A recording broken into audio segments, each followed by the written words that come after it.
जय जय रघुवीर समर्थ. जय जय रघुवीर समर्थ. श्रीमद श्रीदास बोध दशक चौथा. नवविधा भक्ती. समास 9वा. आत्मनिवेदन भक्ती. श्रीराम समर्थ. जय सद्गुरू. समर्थांनी दशक चौथा नवविधा भक्ती.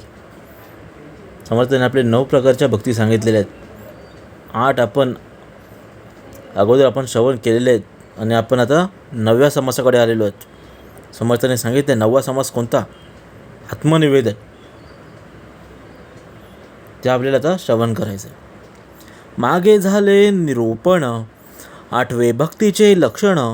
आता ऐका सावधान भक्ती 9वी.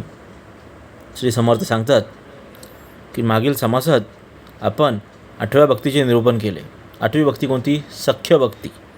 आणि आता आपल्याला सावध होऊन 9वी भक्ती कोणती आहे आणि त्याची लक्षणे काही आहेत, वैशिष्ट्य काही आहेत, ते आपल्याला श्रवण करायचं आहे. 9वी निवेदन जाणावे, आत्मनिवेदन करावे, ते सांगेजेला स्वभावे, प्रांजळ करुणी. समर्थ सांगतात 9वी भक्ती कोणती? 9वी भक्तीला निवेदन भक्ती म्हणतात. तर निवेदन म्हणजे काय?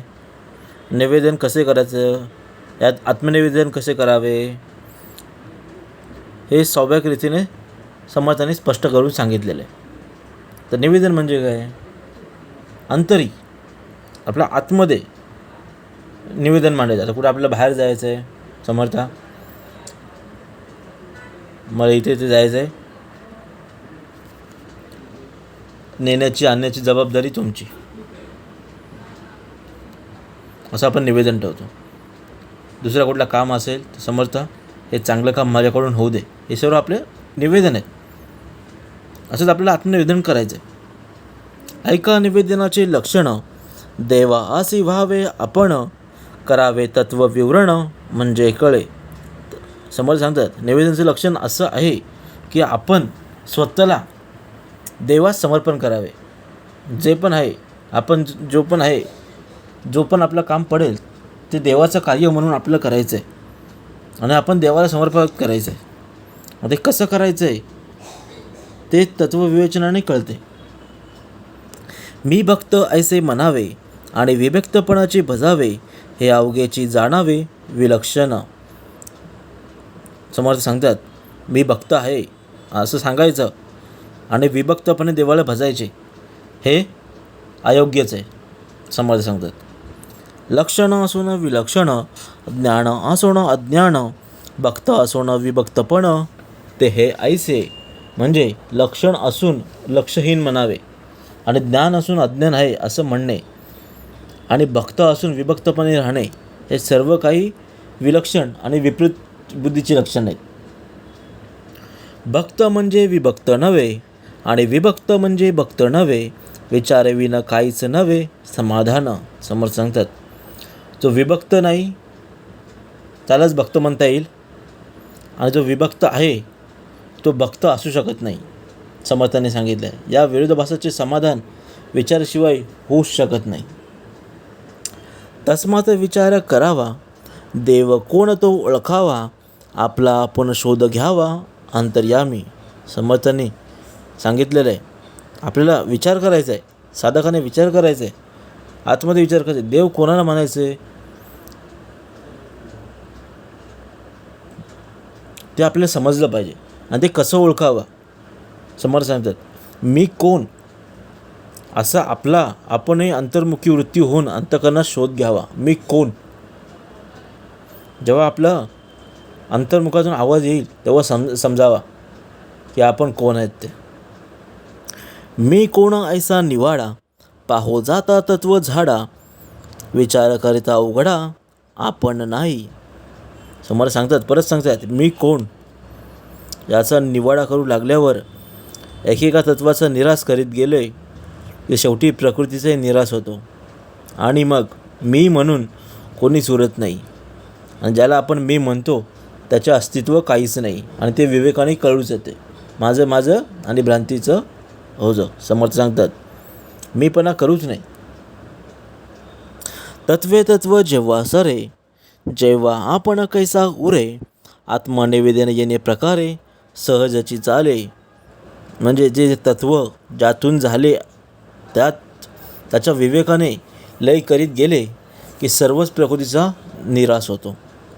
म्हणजेच मूळ मायाही उरत नाही आणि मी म्हणणाऱ्याला उरत नाही आणि केवळ एकमेव सच्चिदानंद स्वरूपच उरते. आणि जे जेव्हा कळून येते तेव्हा सहजच आत्मनिवेदन प्राप्त होते. तत्वरूप सकळस भासे विवेक पाहता निरसे प्रकृती निरासे आत्मा असे आपण कैसा, म्हणजे जे दृश्य विश्व आहे ते पांच भौतिक आहे, पंचतत्वांचं आहे. आणि याचा विवेक करून एकेका तत्वाचा निराश करत गेलो की आपल्याला शेवटी प्रकृतीचा निराश होतो आणि फक्त आत्मा शिल्लक राहते. आणि मग म्हणजे आत्मा हे आपल्याला कळून येते. एक मुख्य परमेश्वर, दुसरी प्रकृती जगदाकार, तिसरा आपण कैसा चोरू अनिलामध्ये. म्हणजे मुख्य तत्वे दोन मानली तर एक म्हणजे परमेश्वर म्हणजे शिव आणि दुसरी जगाच्या रूपाने बसणारी प्रकृती. हे दोनच मूल तत्वे आहेत. आणि मी तिसरा चोर कोल आणला, समर्थ सांगतात. मी पणा आला, मी कोण? ऐसे हे सिद्धचे असता नाथिली लागे देहा हंता, परंतु विचारे पाहू जाता काहीच नसे. जे याप्रमाणे विचारात सर्व सिद्ध झाले की लटकी मे देहा बुद्धी उगीच मागे लागली आहे. आणि पण तत्वविचार केल्यावर मेचे अस्तित्वच राहत नाही. आपण विचार करावा, मी म्हणजे कोण? आपण काय करतोय? काहीच नाही. शेवटी अस्तित्व काहीच राहत नाही मी पणाला. पाहता तत्व विवंचना पिंड ब्रह्मांड तत्व रचना विश्वाकार व्यक्ती नाना तत्वे विस्तारती. म्हणजे तत्वविवेचन करू लागल्यावर एका तत्वातून दुसरे तत्व कसे झाले ते कळते. आणि पिंड ब्रह्मांड रचना कशी झाली आणि विश्वाकार नाना व्यक्ती यांच्या रूपाने नाना तत्व म्हणजे पंचमहाभूतांनीच कशी विस्तार पावली आहेत हे कळून येते. तर पंचमहाभूते कोणती? आप, तेज, वायू, आकाश, अग्नी हे पंचभूते. तत्वे साक्षत्वे ओसरती साक्षत्व नो रे आत्मप्रजिती आत्मा असे आदी अंती आपण कैसा. म्हणजे याप्रमाणे आपण विवेक करू लागल्यावर आपण तत्वाहून भिन्न साक्षी आहोत हे कळते. आणि याची जाणीव झाली की तत्वे आपली दिसतात, ओसरतात. आणि पुढे जेव्हा आत्मानुभव आत्मप्रचिती येते तेव्हा एकमेव सच्चिदानंद स्वरूपाशिवाय दुसरे साक्षीत्वही उरत नाही. आणि अंती फक्त एकच आत्मा आहे हे कळल्यावर मी पन्ना शिल्लक राहत नाही, समर्थ सांगतात. आत्मा एक स्वानंद घन आणि अहमात्मा हे वचन, तरी मग आपण कैसा भिन्न उरला तेथे. एक अत्यात स्वानंद घन असून अहमात्मा म्हणजे मीच तो आत्मा आहे असा अनुभव आल्यावर आपण म्हणून भिन्न कुणी कसा उरेल, समर्थ सांगतात.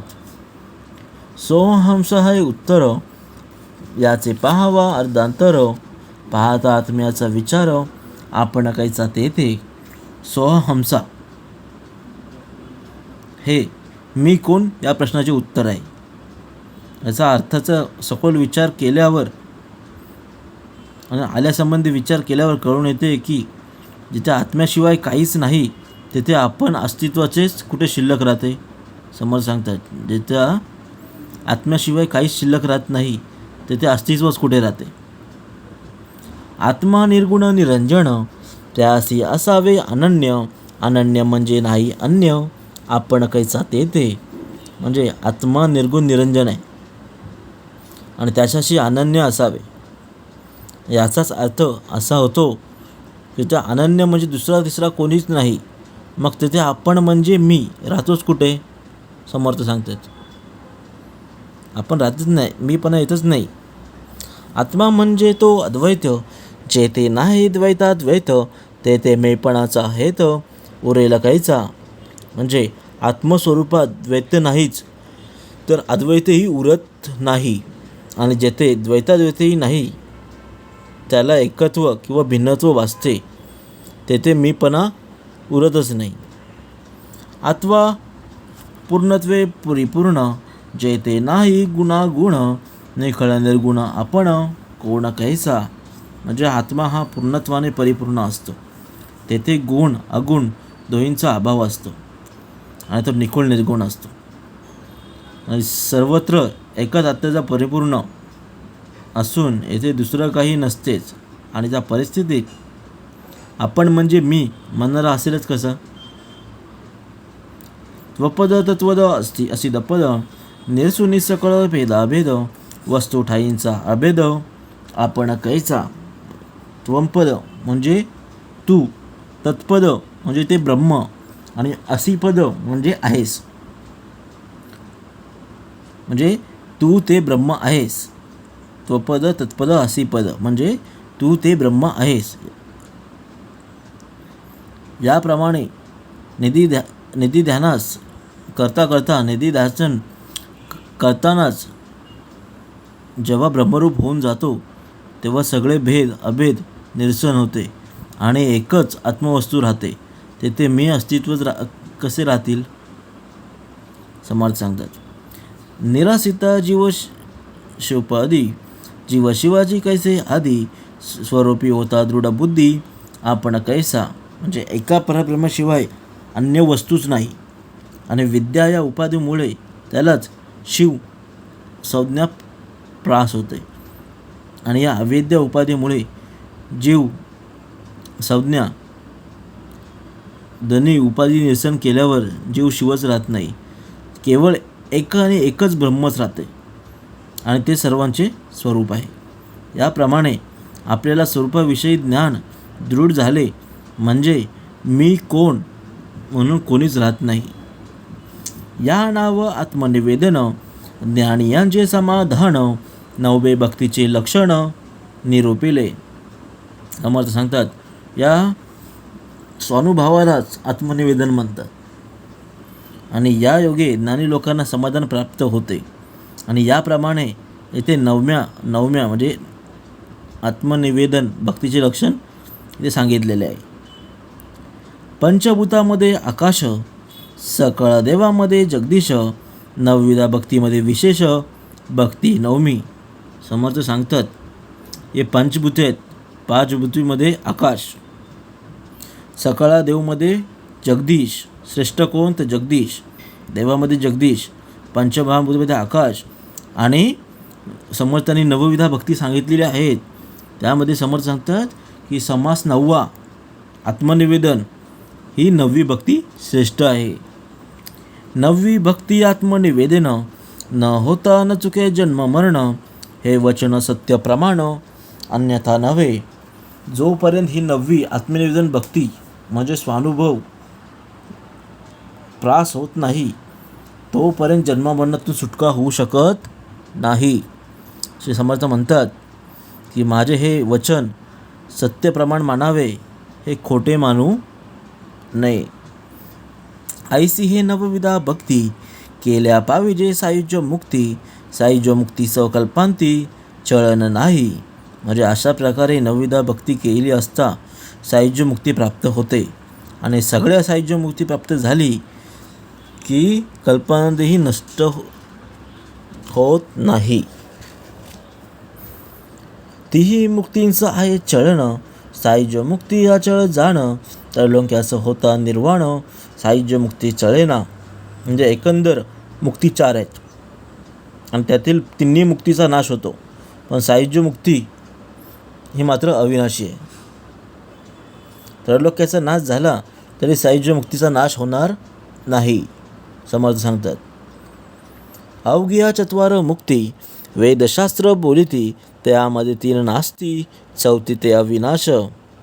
वेदशास्त्राने एकूण 4 मुक्ती वर्णन केल्या होत्या, त्यामध्ये 3 नाश पावतात, आणि 1/4 मुक्ती सायुज्यता ही अविनाशी आहे, तिला मरण नाही, ती नाश पावत नाही. पहिली मुक्ती ते स्वलोकता, दुसरी ते समीपता, तिसरी ते स्वरूपता, चौथी सायुज्य मुक्ती. आता या मुक्तीचे समर्थांनी कोणत्या 4 मुक्ती आहेत ते आपल्याला सांगितले आहे. ते पहिली कोणती आहे? त्यामध्ये पहिली ती सलोकता, दुसरी ती समीपता, तिसरी स्वरूपता आणि चौथी ती सायुज्य मुक्ती. पहिल्या 3 मुक्ती नष्ट होतात, नाश पावतात. आणि चौथी ही अविनाशी आहे. सायुज्य मुक्ती ही आपली अविनाशी आहे. ऐसिया चत्वार मुक्ती भगवत वचने प्राणी पावती, ह्याची निरूपण प्रांजळ होती, सावध पुढे परिसावे. म्हणजे भगवत भजनाने या 4 मुक्ती साधकांना प्रास होतात आणि या मुक्तींचे प्रांजळ वर्णन पुढील समासात समर्थांनी केलेलं आहे. तेव्हा आपल्याला श्रवण करायचं आहे पुढील समासात. ऐसिया चत्वार मुक्ती भगवत वचन प्राणी पावती, ह्याची निरूपण प्रांजळ होती, सावध पुढे परसावे. इति श्रीदास बोधे गुरुशिष्य संवादे आत्मनिवेदन भक्ती नाम समास 9वा. जय जय रघुवीर समर्थ.